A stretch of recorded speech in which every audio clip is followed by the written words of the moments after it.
So after watching hundreds of hours worth of videos on the internet about the Red Sea Max C250 and trawling a whole load of forums, I thought I would start to document my journey on my tank.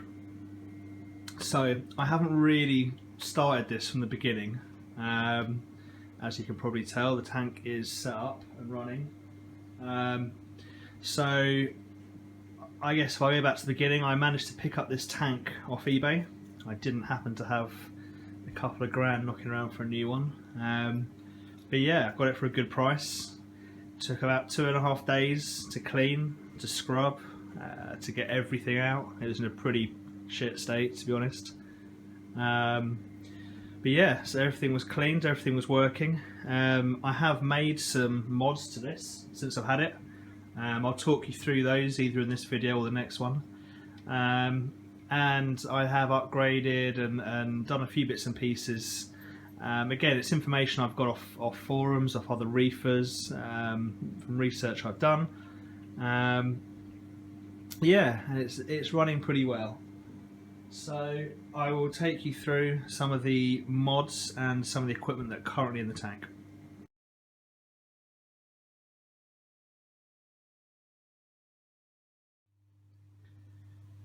Right, welcome back, and I'll take you through some of the mods that I've got on the tank, or what I've done to it since I got it up and running.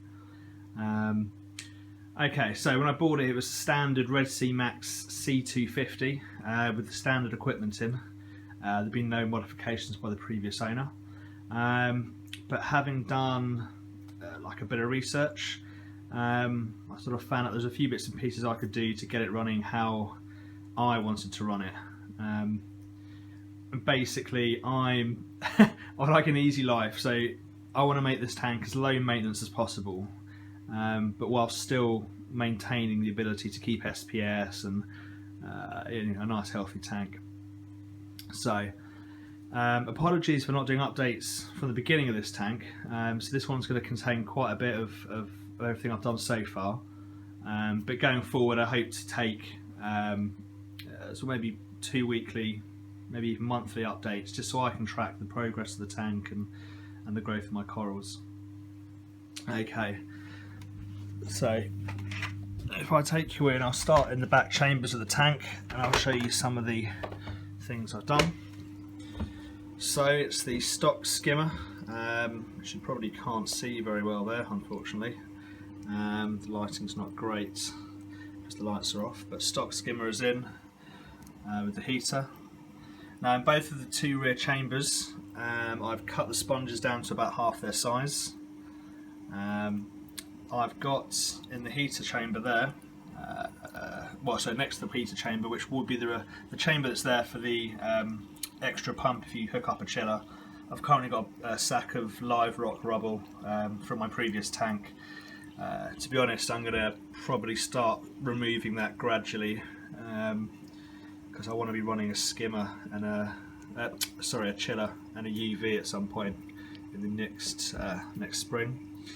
So yeah, filter floss I was using at the beginning, but after speaking to Kev at Red Sea, he's advised that, to be honest, filter floss is more of a problem than a benefit. So now my weekly maintenance is to take both the black sponges out, wash them under chlorinated tap water. This keeps them clean, gets rid of any bacteria because I don't particularly want them to be denitrifying. I want all of that to take place in my live rock. So the sponges are purely there to catch detritus and stop it from going down into the pumps. Because of the large grain size of the sponge, most particles will flow through it anyway and break down in the tank and go through the nitrogen cycle that way. Obviously, once the sponges have been rinsed in tap water, I give them a quick dip in RO just to remove the kind of any chlorine and phosphates from the tap water and chuck them back in. Now with the filter floss, I will pop it in for a day or 2 at a time if I'm putting a new bag of carbon in, or if I'm doing some work in the tank or puttying some corals in and I want to catch that sort of fine particulate matter. I'll throw in a bit of filter floss, normally into that back left chamber, for a couple of days just to sort of fine the water out and then I'll ditch it. I won't leave it in for more than a couple of days now. And then the filter rack, I run 2 bags of carbon, 1 bag of Rowaphos. Switched them out regularly at the beginning, but to be honest now, I think every 8 weeks I tend to switch those over. In the back compartment here, you can see I've got my return hose from my auto top off unit, which we'll go over in a minute, along with the sensor for the auto top off unit. And there also is another temperature sensor, well, there is a temperature sensor here, again, which I'll explain what that's connected to shortly. Flipper, recommend these thoroughly. One side is a kind of pad for getting off the dusty algae. You can then flip it over, and there is a blade here which is used for scraping off all of the coralline algae. I was a bit sceptical when I got this, but it's amazing. It means you can get right down to the sand level with a scraper. You don't have any risk of getting sand particles trapped in it and scratching your glass, and it takes everything off. Inside the tank, basically what it looks like we've got the 2 return pumps as standard at the top there. I then have a small Coralia from my old tank, which is mounted here, and that is pointing down behind the live rock, and that's just there to stop any detritus settling and keep a check on the algae. And then a recent addition this last week, I was tossing up between the Vortec MP10 and the J-Bow, or J-Cods, depending where you buy it from. There's a £200 difference between the J-Cod and the Vortec. And to be honest, having read the reviews, a lot of people prefer the J-Bow for its spread. It's directional, so you can point the power heads in any direction you like, up and down, to get the right flow that you want.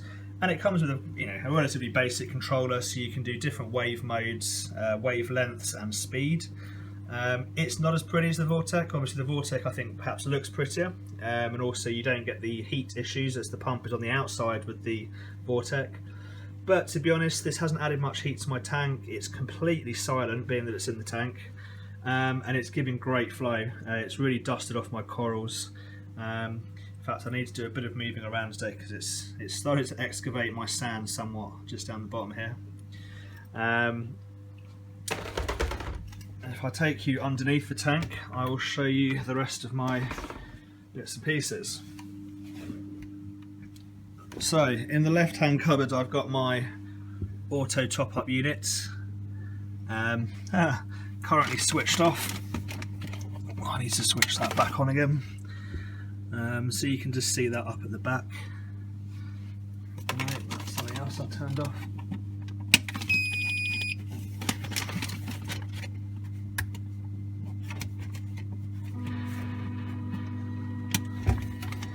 Okay, there we go. So you can probably hear that's the pump for the auto top up now kicking in, and priming itself up. So inside my container I have, I can get it out, a Tunzi calcium dispenser. So every time I refill this bucket with water, 25 litres, I put in 4 teaspoons of Kalkwasser into the dispenser, and that is then automatically dosed each time the water's topped up. The reason for using Kalkwasser, I'll go over that in more detail in another video. It's quite early stages yet, but initial results are looking pretty damn good. Now the temperature probe in my tank is linked up to a little project which I made. I'm not sure if you can quite see it there. I'm by no means an electrician, and this was done purely from internet instructions, but it's a digital temperature controller where I set the temperature, and that's linked to the temperature probe. If it gets too hot, this socket turns on, which is linked to my water cooling fans, and if it gets too cold, this socket turns on, which is obviously linked to my heater. That's all plugged in and working. So yeah, it works really well. So when it does get too hot, these fans here at the back automatically switch on. Obviously as standards, the problem with these fans is that They have to be manually switched on the top of the hood and manually switched off, and it's just a pain, to be honest. Like I said, I like to be as automated as I can. So yeah, that's just a quick guide of my sort of filtration setup and my auto top up. I'll go into a bit more of a tank tour in the next video. Obviously the lights are off at the moment, so you can't see a lot, and go over my current stocking, what I've got. And then, like I said, I'm going to try and keep a diary of new bits and pieces I get, both stock, equipment, corals, fish. You know, for you guys and for myself, to keep a bit of a video diary of how the tank's progressing. Okay, I will see you in the next video. Cheers.